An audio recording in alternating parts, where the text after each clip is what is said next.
የወሳኝ ኩነቶች ኤጀንሲ የሲቪልና ቤተሰብ ምዝገባ አገልግሎት አሰጣጥን ቀልጣፋና ተደራሽ በማድረግ ዘመናዊ የሕዝብ አስተዳደር ስርዓት መዘርጋት እንደሚጠበቅበት የደቡብ ኢትዮጵያ ክልል ፕላንና ልማት ቢሮ ኃላፊ አቶ ፈቃደ ስላሴ ቤዛ አሳሰቡ። ተቋማት ስትራቴጂያዊ እቅድ ለመንደፍና ሀገራዊ የምጣኔ ሀብት መረጃዎችን ለማደራጀትም የወሳኝ ኩነቶች ምዝገባ ሚናው የጎላ ነው ያሉት የኤጀንሲው ዋና ዳይሬክተር አቶ ክፍሌ ዋና የመረጃ አያያዙን ይበልጥ ለማዘመን እየተሰራ እንደሚገኝ ገልጸዋል። የወሳኝ ኩነቶች ምዝገባ ኤጀንሲ የሲቪልና ቤተሰብ ምዝገባ ስርዓት ግንባታ ዙሪያ ከሁሉም ዞኖችና ሬጂዮ ፖሊስ ከተሞች ለተውጣጡ የወሳኝ ኩነት ምዝገባ አስተባባሪዎችና አጋር ተቋማት የግንዛቤ ማስጨበጫ ስልጠና ሰጥቷል። ለዳዊት ኮይሻ ዘገባ ውብሸት ጳውሎስ። የወሳኝ ኩነቶች ምዝገባ መረጃ በአግባቡ ማደራጀት መንግስት የተለያዩ ፖሊሲዎችን ለማርቀቅ ብሎም የምጣኔ ሀብት መረጃዎችን ለመሰነድና ለተለያዩ ጥናትና ምርምር ስራዎችም መንደርደሪያ ሀሳቦችን በቀላሉ ለማግኘት ያስችላል። የደቡብ ኢትዮጵያ ክልል ወሳኝ ኩነቶች ኤጀንሲ የሲቪልና ቤተሰብ ምዝገባ አገልግሎት አሰጣጥን ቀልጣፋና ተደራሽ በማድረግ ዘመናዊ የሕዝብ አስተዳደር ስርዓት ተግባራዊ እንዲሆን የተጣለበትን ኃላፊነት በአግባቡ መወጣት እንደሚጠበቅበት የክልሉ ፕላንና ልማት ቢሮ ኃላፊ አቶ ፈቃደ ስላሴ ቤዛ የተናገሩት የመንግስትን ፖሊሲዎችና ስትራቴጂዎች በአግባቡ ለመተግበር የሚያስችሉ ዘመናዊ የሕዝብ አስተዳደር ስርዓት በሁሉም የአስተዳደር እርከን ማስፈን እንዳለባቸው ይጠበቃል። በአገሪቱ ህገ መንግስታዊ መርሆችና ኢትዮጵያ ያጸደቀቻቸው ዓለም አቀፍ ስምምነቶች ላይ የተመሰረተና ለመልካም አስተዳደር ስርዓት ግንባታ መሰረት የሆነ ዘመናዊ የህዝብ አስተዳደር ስርዓትን መገንባት ከሚያስችሉ ጉዳዮች መካከል ዋነኛውና ግንባር ቀደሙ የሲቪልና ቤተሰብ ምዝገባ ስርዓት ነው። አቶ ፈቃደ ስላሴ አክለውም የወሳኝ ኩነቶች ምዝገባ የአንድ ተቋም ብቻ ሳይሆን የተለያዩ ሴክተሮች ቅንጅታዊ አሰራርና ተሳትፎ የሚጠይቅ እንዲሁም መረጃ ለተለያየ ተቋማት እቅድ ዝግጅትና ስትራቴጂያዊ አቅጣጫ ለመደገፍም ግብዓት ሆኖ ስለሚያገለግል የተቋማት ቅንጅታዊ አሰራር መጠናከር እንዳለበትም አሳስበዋል። የምዝገባ ስርዓቱ ተቋማዊ ዘርፈ ብዙነት ያለው በመሆኑ ከተለያዩ ተቋማት ጋር ግንኙነት ያለው የተለያዩ ሴክተሮችን ቅንጅታዊ ተሳትፎ የሚጠይቅና የሚያስገኘው መረጃ ለተለያዩ ተቋማት እቅድ ዝግጅትና ስትራቴጂያዊ አቅጣጫ ለመንደፍ ግብዓት ሆኖ የሚያገለግል የተቀናጀ ዘመናዊ መረጃ ስርዓት በመሆኑ ከጤና፣ ከፍርድ ቤት፣ ትምህርት፣ ሴቶችና ህጻናት፣ ማህበራዊ ጉዳይ፣ ፐብሊክ ሰርቪስና የሰው ሀብት ልማት እንዲሁም ከሃይማኖት ተቋማት ጋር ቅንጅታዊ አሰራሩ ተጠናክሮ መቀጠል አለበት። የኤጀንሲው ዋና ዳይሬክተር አቶ ክፍሌ ዋና በበኩላቸው ኩነቶችን በአግባቡ ማደራጀትና መተንተን ለዘርፈ ብዙ አገልግሎቶች የሚውል መረጃ በቀላሉ ለማግኘት ስለሚያስችል መረጃዎችን በዘመናዊ መንገድ ማከማቸት ያስፈልጋል በማለት እንደ ክልል የኩነቶች ምዝገባ ማስረጃዎችን በአንድ ቋት የማደራጀት ስራ እየተሰራ ስለሆነ በቀጣይ ሁሉም ዜጎች ወደ ስርዓቱ የሚገቡበት አሰራር ተግባራዊ ይደረጋልን ብለዋል። ከፐብሊክ ሰርቪስ ጋር ከጤና መብሪያ ጋር ከፍርድ ቤት ጋር በተለይ በጣም በጥብቅ ክትትል ነው የምንሰራው። ፐብሊክ ሰርቪስ መዋቅሩ እስከ ታች እስከሚወርድ ድረስ በተለይ ታች ቀበሌ ላይ በምንሰጠው አገልግሎት ላይ ሰፊ እገዛ የሚያደርግ ነው። ምዝገባውም የክብር መዝገብ ሹም ሆነው የሚያገለግሉ የቀበሌ ስራ አስኪያጆች ናቸው።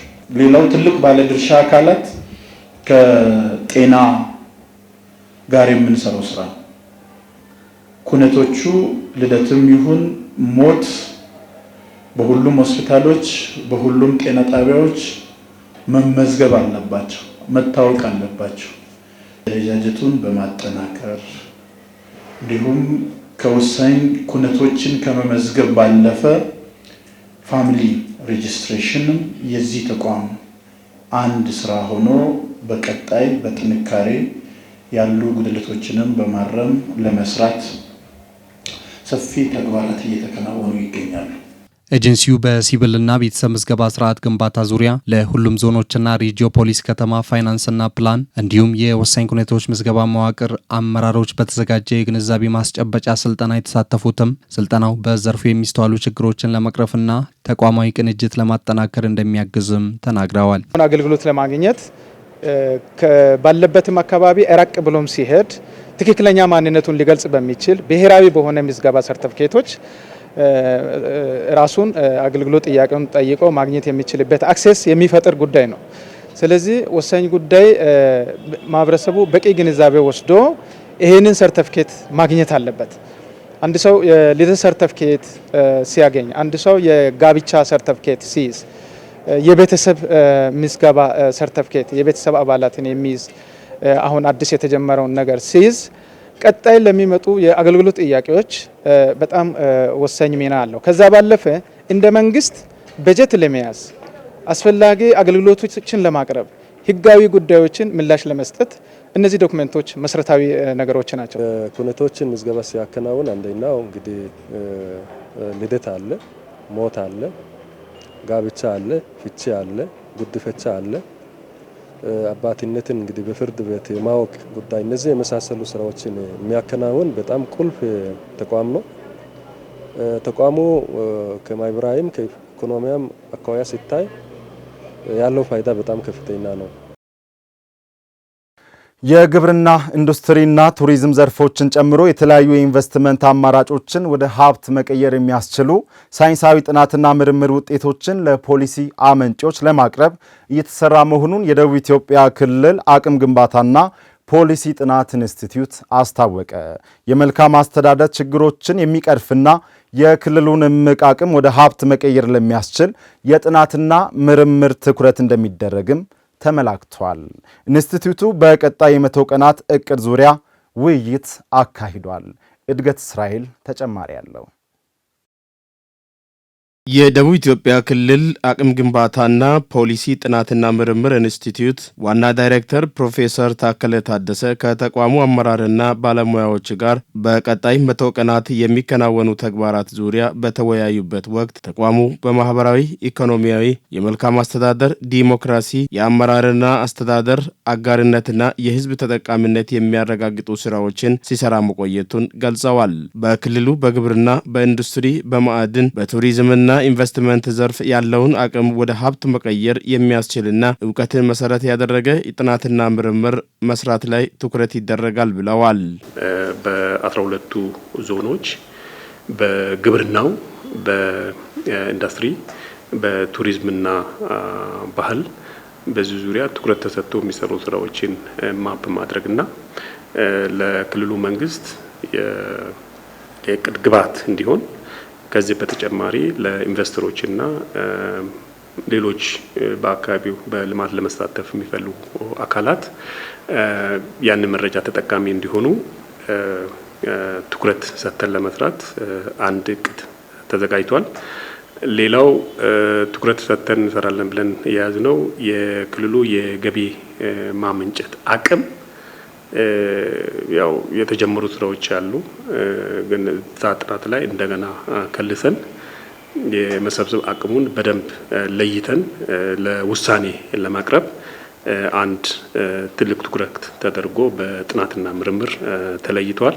ተቋሙ በክልሉ በአጋርነት ሲሰሩ የነበሩ አዳዲስ ምሁራን፣ ዲያስፖራዎችና ኤምባሲዎች ጋር በመቀናጀት የተሻለ ሀሳብ በማመንጨት ሀብት ማሰባሰብ የሚያስችሉ ጥናቶችን እንደሚያካሂድ የገለጹት ዋና ዳይሬክተሩም በተለይም በክልሉ ከሚገኙ ከፍተኛ ትምህርት ተቋማት ጋር በቅርበት እንደሚሰራ ተናግረዋል።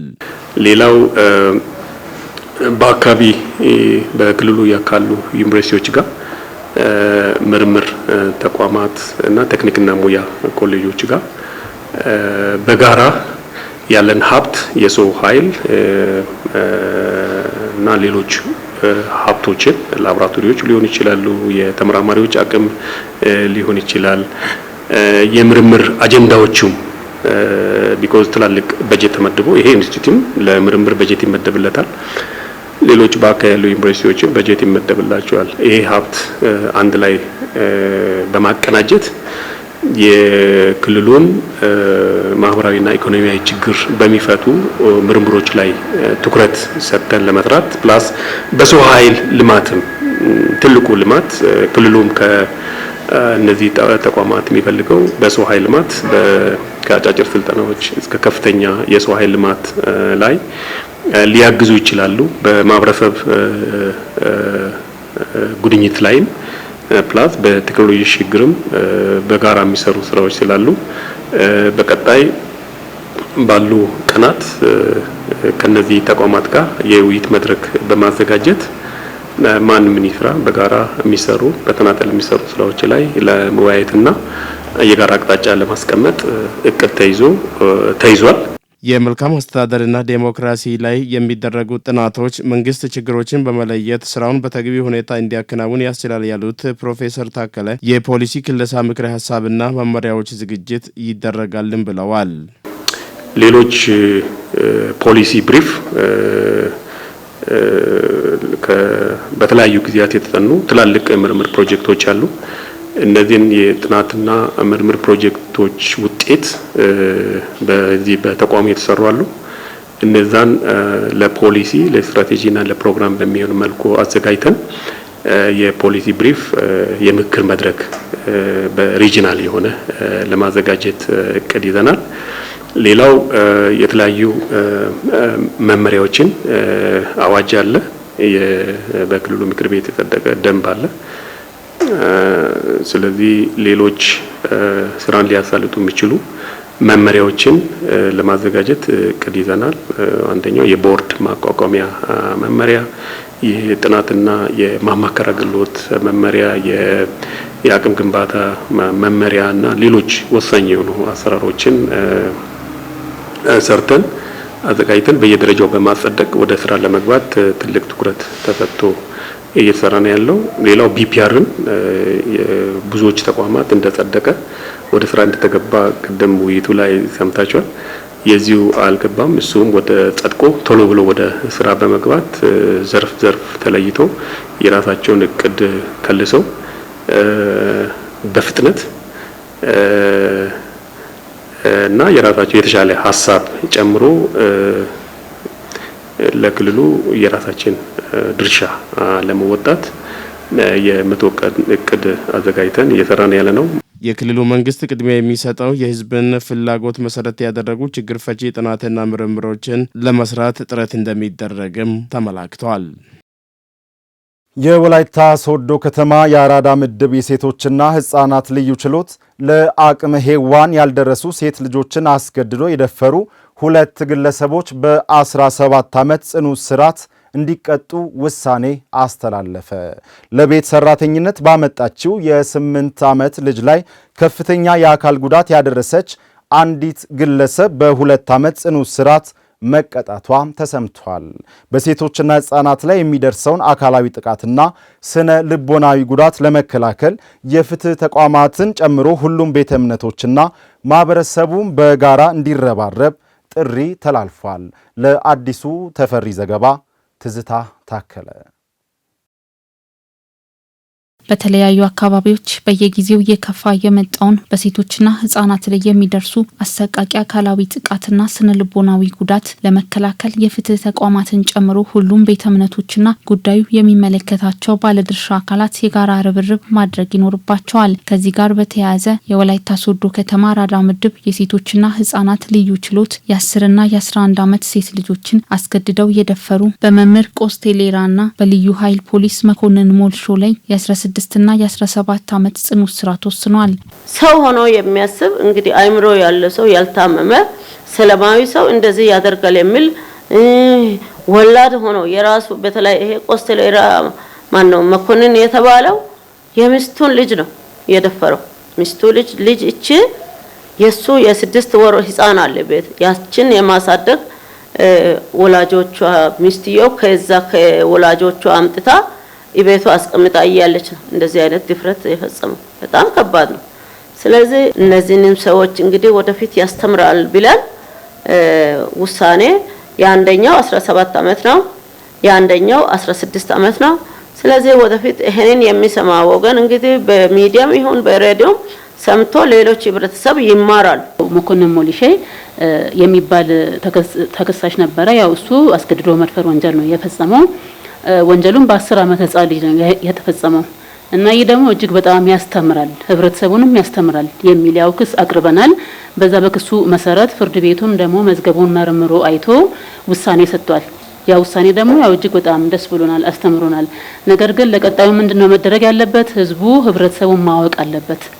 ይህን ደግሞ ህብረተሰቡ ግል ተበዳይ ብቻ አይደለም። በዚያው እንዲህ አይነት ውሳኔዎች ሲሰጡ ብዙ አካላት አሉ ከኋላ።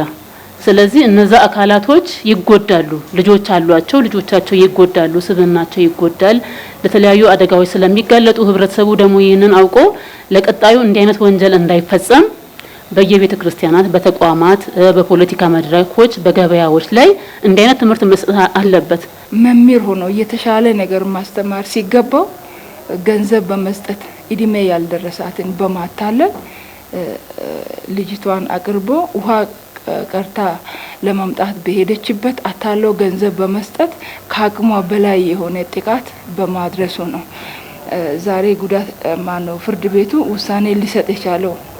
ፍርድ ቤቱ እንደ ሶዶ ከተማ መምሪያ የተሻለ ውሳኔ ነው የተላለፈው ብዬ ነው ማስበው።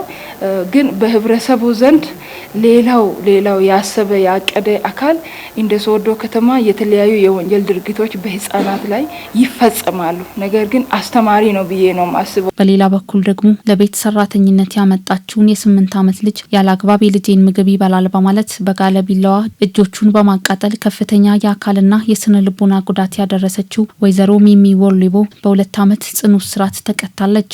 ሚሚ የተባለችው ህፃን ልጅ ለማሳደግ 8 ዓመት ህፃን ልጅ ወስዳ ከወላጆቿ ለማሳደግ ወስዳ አስተምራለሁ፣ አበላለሁ፣ እንደኔ ልጆች አስተምራለሁ ብላ ከወላጆቹ ካመጣች በኋላ ልጁ ምንም ማያውቅም እንግዲህ ምንም ያልተማረ የ8 ዓመት ልጅ ሆኖ የልጄን ምግብ ይበላል እኔ አስቀምጬ ወደ ስራዬ ከሄድኩ በኋላ ልጄን ሳይሆን ለራሱ ይበላል በሚል ስሜት ተነሳስታ ህፃኑን እጅ በቢላዋ በጋለ ቢላዋ ከሰል መንደጃ ላይ ይሳጥዳ በዛ ከሰል ላይ ቢላዋ አስቀምጣ በዚህ በጋለ ቢላዋ ላይ ህፃኑን እጅ ሁለቱንም የቀኝም ሆነ የግራውን አቃጥላ ለጉዳት አዳርጋለች። ተቀጭዋ ጥፋተኛ ነው በማለት የ2 ዓመት ጽኑ እስራት እንዲቀጣ ወስነናል። እንዲህ አይነት ወንጀሎች ሲከሰቱ ህብረተሰቡ አሳልፎ ለመስጠት አይፈልግም። ብዙውን ጊዜ ህፃናት ልጆች ተጎድተው ሴቶች ተጎድተው ቤት ውስጥ ታፍነው የሚቀሩበት ሁኔታ አለ። ቤተሰብም ደግሞ የመደበቅ ሁኔታ አለ። ነገር ግን አሁን የአካባቢው ህብረተሰብ ነው መጥቶ እየጠቆመው በዛ ጥቆማ መሰረት ክስ ተመስርቶ ፍርድ ቤቱ ውሳኔ ሰጥቷል። ያ ውሳኔ ደግሞ እጅግ በጣም አስተማሪ ነው። ለቀጣዩም ደግሞ ሌላው ህብረተሰብ እንዲህ አይነት ወንጀል እንዳይፈጽም እንዳይሰራ ህብረተሰቡን ያስተምራል የሚል ግምት ነው ያለኝ። ፍርድ ቤቱ ግራ ቀኙን በማየት ከዚህ በፊትም የወንጀል ሪከርድ የሌለባትም ከመሆኑ አንፃር 2 ዓመት አድርጓል። ነገር ግን የልጄ ቀለብ በለችብኝ ብሎ በሹካ በመንኪያ ህፃናትን መንኪያን በእሳት አግይቶ ህፃናትን የሚያቃጥሉ የሚያጋዩ ሰዎች አሉ። ኢቭን ከዛም አልፎ ህፃናትን በኤሌክትሪክ ሾክ የሚያደርጉ ሰዎች አሉ። ስለዚህ ቢያንስ ሰው ህግን ባይፈራም እግዚአብሔርን መፍራት አለበት። ሰው ፈጣሪን መፍራት አለበት። ህፃናት ላይ ማንኛው ነገር ከማድረጋችን በፊት ፈጣሪን ቆም ብለን ማሰብ አለብን። በወላይታ ሶዶ ከተማ አራዳ ምድብ የሴቶችና ህጻናት ልዩ ችሎት ላይ ከተላለፉ 3 ውሳኔዎች ህብረተሰቡ ግንዛቤ በመውሰድ በየአካባቢው እንዲህ አይነት አስነዋሪ ወንጀል እንዳይከሰት በመከላከልና አጥፊዎችን ለፍትህ አካላት በመጠቆም የድርሻውን መወጣት እንደሚገባ ተጠቁሟል። ትምህርት ቤቶች በቤተ ክርስቲያን ላይ ከፍተኛ የሆነ ትምህርት ሊሰጥ ይገባል። እኛም እንደ አቃቤ ህግ ከፖሊስ ጋር ተቀናጅተን አዌርነስ መፈጠር አለበት። በየትምህርት ቤቶች ላይ፣ በፖለቲካ መድረኮች ላይ፣ በየቀበሌያት መድረክ ላይ፣ በተለያዩ ቦታዎች ላይ አዌርነስ የግንዛቤ ማስጨበጫ ትምህርቶች መስጠት አለባቸው። ህብረተሰቡ ደግሞ የራሱን ህፃን ትምህርት ቤትም ሄዶ ሲቆዩ ውሃም ተልኮ ከቆዩ ወደ ተለያየ ቦታ ሲላላኩ ልጆቹን መቆጣጠር እንዳለባቸው ነው ሀሳብ ማስተላለፍ የሚፈልገው። እያንዳንዱ ግለሰብ ለቤቱ ጊዜ መስጠት አለበት። በእኛ አካባቢ ለማህበራዊ ጉዳይ፣ ለለቅሶ፣ ለሰርግ የምንሰጠው ጊዜ ይታወቃል። ስለዚህ እንደዛው ለልጅ ከምንም ጊዜ በላይ ወላጅ ጊዜ መስጠት ያለበት ጊዜ ቢሆን አሁን ነው። ለምን አደጋው ከወትሮ በጣም እየጨመረ መጥቷል። በሴቶችና ህጻናት ላይ የሚደርሱ ጥቃቶችን ለመከላከል በትምህርት ቤቶች፣ በሃይማኖት ተቋማትና ሰዎች በሚሰበሰቡባቸው በተለያዩ ማህበራዊ ኩነቶች የግንዛቤ ማስጨበጫ ስራዎችን ማጠናከር ይገባል። የወላይታ ልማት ማህበር ላለፉት 2 ዓመታት በዳሞታ አንደኛ ደረጃ ትምህርት ቤት ሲያካሂድ የቆየውን የተማሪዎች ወተት ምገባ ፕሮግራም በሌሎች ትምህርት ቤቶችም ለማስጀመር መዘጋጀቱ ተገለጸ። ልማት ማህበሩ ከወላይታ ሶዶ ከተማ አስተዳደር ጋር በመተባበር የተማሪዎች ምገባ ፕሮግራም ከጀመረ ወዲህ በትምህርት ቤቶች የተማሪዎች መጠን ማቋረጥ መቀነሱ ተመላክቷል። ማህሩ ሞላ ዝርዝሩን አዘጋጅቶታል። ከወላይታ ልማት ማህበር የትኩረት አቅጣጫዎች ውስጥ አንዱ የሰው ሀብት ልማት መሆኑን ያወሱት የልማት ማህበሩ ዋና ስራ አስፈጻሚ አቶ አሰፋ ናና ለዚህም የትምህርት ጥራትንና ተደራሽነትን ለማረጋገጥ ረጅም ርቀቶችን ማህበሩ መጓዙን አስረድተዋል። ልማት ማህበሩ ላለፉት 2 ዓመታት በተመረጡ ትምህርት ቤቶች ሲተገብር የቆየው የተማሪዎች ወተት ምገባ ፕሮግራም ዘንድሮ በወላይታ ሶዶ ከተማ በሚገኙ 23 ትምህርት ቤቶች ተግባራዊ ለማድረግ እየተሰራ እንደሆነ አቶ አሰፋ አስታውቀዋል። ይሄን ወደ 3 ዓመት አካባቢ ነው ወተት ምገባ ፕሮግራም የጀመርነው። እዛ የዘንድሮ ደግሞ በጣም አስፍተን ነው የጀመርነው። በፊት ባለፉት 2 ዓመታት የደረባቸው ሂደቶች አሉ። ያ እንደ ትምህርት ወስደን የዘንድሮን ሰፋ አድርገን በሶዶ ከተማ አስተዳደር ወደ 23 ትምህርት ቤቶችን ለማድረስ ነው። እነዚህ ትምህርት ቤቶቹ ጋር የሚማሩ ልጆች በተለይ የቅድመ መደበኛ ደረጃ የሚማሩ ልጆች ናቸው። እስካሁን በጣም ደስተኛ ሆነው ትምህርት ቤቶቹ ጋር ይመጣሉ፣ አቴንድ ያደርጋሉ። የትምህርት አቀባበላቸው በጣም መልካም ነው። ደስተኛ ሆነው ይጫወታሉ፣ አያረፍዱም። እኛ 2 ቀን ነው ምገባ ፕሮግራሙን ያመቻቸ ነው። ማክሰኞና ሐሙስ ያቺን ሰዓቷን በቀጥሮ ስንት ሰዓት ይደርሳል ብሎ ሲደርስ እንዴት ደስተኛ እንደሆኑ አይታችሁታልና። በወላይታ ልማት ማህበር የፕሮጀክቱ አስተባባሪ አቶ ዮሐንስ ሌንጫ በበኩላቸው ይህ ስራ ከዚህ በፊት በወላጅና በፕሮጀክቱ ድጋፍ ብቻ እየተሰራ እንደቆየ አስታውሰው ነገር ግን በአሁኑ ጊዜ ስራውን ዘላቂ ለማድረግ ሀብትን በተለያዩ መንገድ ለማሰባሰብ ጥረቶች እየተደረጉ እንደሆነ ገልጸዋል። እንግዲህ ወተት ለሰው ልጅ በጣም ጠቃሚ መሆኑን ስለምታወቅ ጤናቸውም የተሻለ እንዲሆን ያደርጋልና ፋይዳው ከፍተኛ ነው። ስለዚህ ነው እኛ በትንሽ የጀመርነውን ከሶዶ ከተማ አስተዳደር ጋር በመሆን ወደ ተለያዩ ትምህርት ቤቶች አሁን በማስፋፋት ላይ እንገኛለን። በዚህ ከተማ ብቻ እስከ 6500 ተማሪ በዚህ ዓመት ለመመገብ እቅድ ይዘናል። ግን ከእቅዳችን በላይ ለመስራት ያው ጥረት ያደርገን ነው ማለት ነው። ወተት የሚቀርበው አሁን ለጊዜው ከአንድ ኢንተርፕራይዝ ብቻ ነው፣ ከኤክሶዳስ ብቻ ነው። ነገር ግን አሁን ከ3 ሌላ ኢንተርፕራይዞች ጋር ውል ይገባን ነው። እነሱንም አሰልጥነን ወተት እንዲያቀርቡ ወደ ስራ እያስገባን ነው ያለነው። ከአንድ ቋት ብቻ ወይ ከአንድ ምንጭ ብቻ መውሰድ ጠቅላላ ከተማውን ለማዳረስ ከፍተኛ ችግር እንደሆነ አይተናል። ሰፕላይ ችግር ነው። ስለዚህ ሌሎችን አቅራቢዎችን የማሰልጠን ስራ ኦልሬዲ ተመልምለው ሰልጥነዋል። በስፍራው ያነጋገርናቸው የትምህርት ቤቱ መምህራን ምገባው የህፃናቱን የትምህርት ጊዜ የተሻለ በማድረግና መጠነ ማቋረጥም በማስቀረት የመማር ማስተማር ስራውን ማሳለጡን ተናግረዋል። ወላይታ ልማት ማህበር አስቀድሞ ምገባ ከጀመረባቸው ትምህርት ቤቶች መካከል የዳሞታ አንደኛ ደረጃ ትምህርት ቤት የኛ አንዱ ነው። በርካታ ለውጦች ከዛ ወዲህ በተለይ በህፃናት ላይ ትልቅ ለውጥ ታይቷል። ከታዩ ለውጦች አንጻር ለምሳሌ አንዳንዶችን ለመግለጽ ያህል አንደኛው መጠነ መጥገብ እጅግ በጣም ቀንሷል። መጠነ ማቋረጥ እጅግ በጣም ቀንሷል። ተማሪዎች ደግሞ የትምህርት ፍላጎታቸው እጅግ በጣም ጨምሯል። እነዚህ ለውጦችን በየቀኑ በየሳምንቱ ምገባ በሚደረግባቸው ቀናቶች እያየን እየተከታተለን ነው ያለነው። ምገባ ከተጀመረበት ጊዜ ጀምሮ ያለው ነገር ጥሩ ነው። ኤስኤንቪ ድርጅት አለ፣ ወላይታ ልማት ማህበርና ከተማሪ ወራጅ ጋር በመታገዝ ነው እየሰራን ያለነው። የወተት ምገባ ከመጣ ወዲህ ተማሪዎች እንደ ግል ትምህርት ቤት አብዛኛው ተማሪ የሚመጣበት ሁኔታ አለ። ከመጡም በኋላ ደግሞ ለውጦችን በተከታታይ ቅጽ አውጥተን ከወልማ ጋር በመተባበር እያገዝን ነው ያለነው። በተወሰኑ ነገሮች እየሰራን ነው ያለነው። በመጠነ ማቋረጥ፣ በመጠነ ማርፈድና በተማሪዎች ፊዚካሊ ያለው ነገር አለ። ለውጦችን እያየን ያለንበት ሁኔታ አለ። ብዙ ለውጥ እያሳዩ ነው። የሰውነት አቋማቸው ላይ፣ ትምህርት አቀባበላቸው ላይ እንዲሁም ሰዓታቸውን አክብረው መምጣት ላይ የወተት ምገባ ከተጀመረ በኋላ ተማሪዎቹ ላይ በጣም ለውጥ አለ። ልማት ማህበሩንም አጋር ድርጅቶችንም ለዚህ ስራቸው እያመሰገንኩ ድጋፉ ሳይቋረጥ ተጠናክሮ ቢቀጥል እላለሁ። የወላይታ ልማት ማህበር የትምህርት ቤት ወተት ምገባን በወላይታ ሶዶ ከተማ ባሉ ተጨማሪ ትምህርት ቤቶች በማስፋት እንዲያካሂድ ከተማ አስተዳደሩ ድጋፍ እያደረገ መቆየቱ ይታወሳል።